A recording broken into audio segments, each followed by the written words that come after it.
People of the tube, listen, I know I might be a little late to the game, but today I am going to talk about Boston bombing suspect Dzhokhar Tsarnaev. So why is this video coming out now and not when the Boston bombing happened 6 months ago? Aside from the fact that my channel didn't exist 6 months ago, I have two reasons for this. Reason number one, Dzhokhar Tsarnaev was briefly mentioned in the news, which gives me the convenient excuse for reason number two, which is that I don't feel like I can properly move forward with the rants and the commentary I want to do until I can just brain vomit all of this out of my system. Not that I think of you as my human vomit bag, you just happen to be sitting behind me on a roller coaster. I hope for your sake most of it makes it into the bag, but let's warm up with a quick little pre-rant. People, I hope you agree with me when I say that there were a lot of terrible responses to the Boston bombings. In fact, there were too many to mention, but to name a few, there were these half-baked conspiracy theories hatched from what had to have been the thoroughly baked minds of fearmongers who wanted us all to know that Navy SEALs were the ones who planted the bombs, people.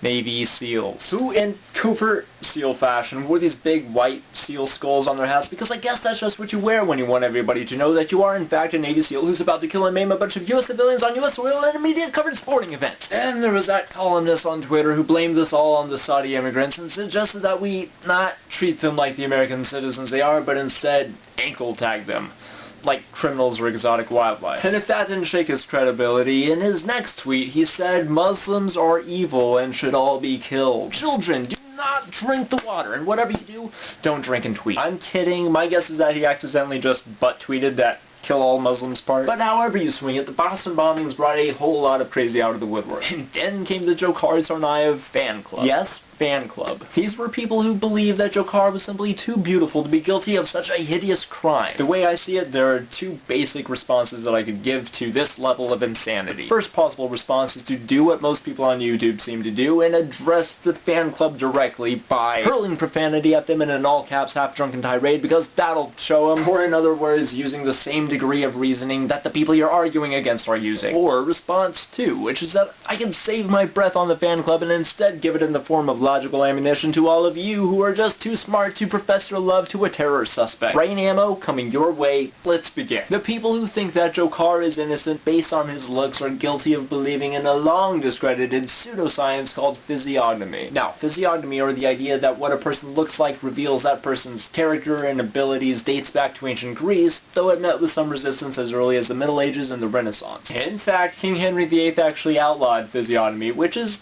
at least a little funny because you've seen a portrait of King Henry VIII, right? I mean, I don't know, but he might have been just a little bit self-conscious about looking like a sadomasochistic warlock that likes to slaughter goats under a sickle moon. But anyways, in the 18th and 19th centuries, physiognomy enjoyed a comeback and was used to affirm racism and profiling. Finally, serious scholarship dismissed physiognomy for the pseudoscience that it was, which brings us to the 21st century where we can just bask in the comfort of enlightenment, right?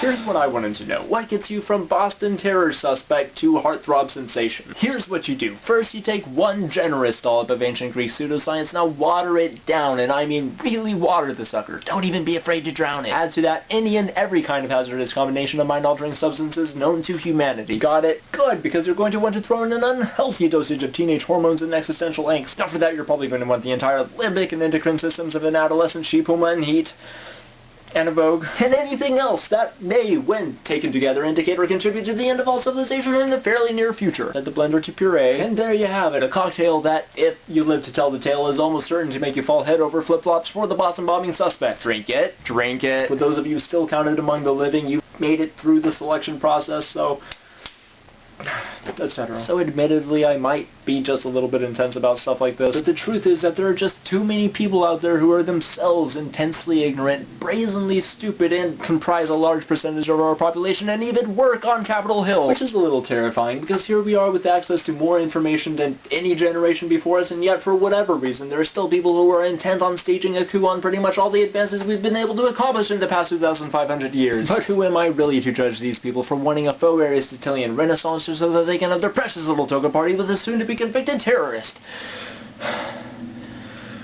This is where I should stop. People, feel free to turn this monologue into a conversation in the comments. I'd love it if you subscribed, and if you think other people might want to see this, feel free to post a link. Make it a Facebook party of rants and information, which is actually a pretty good time, and I'd love to see you next week.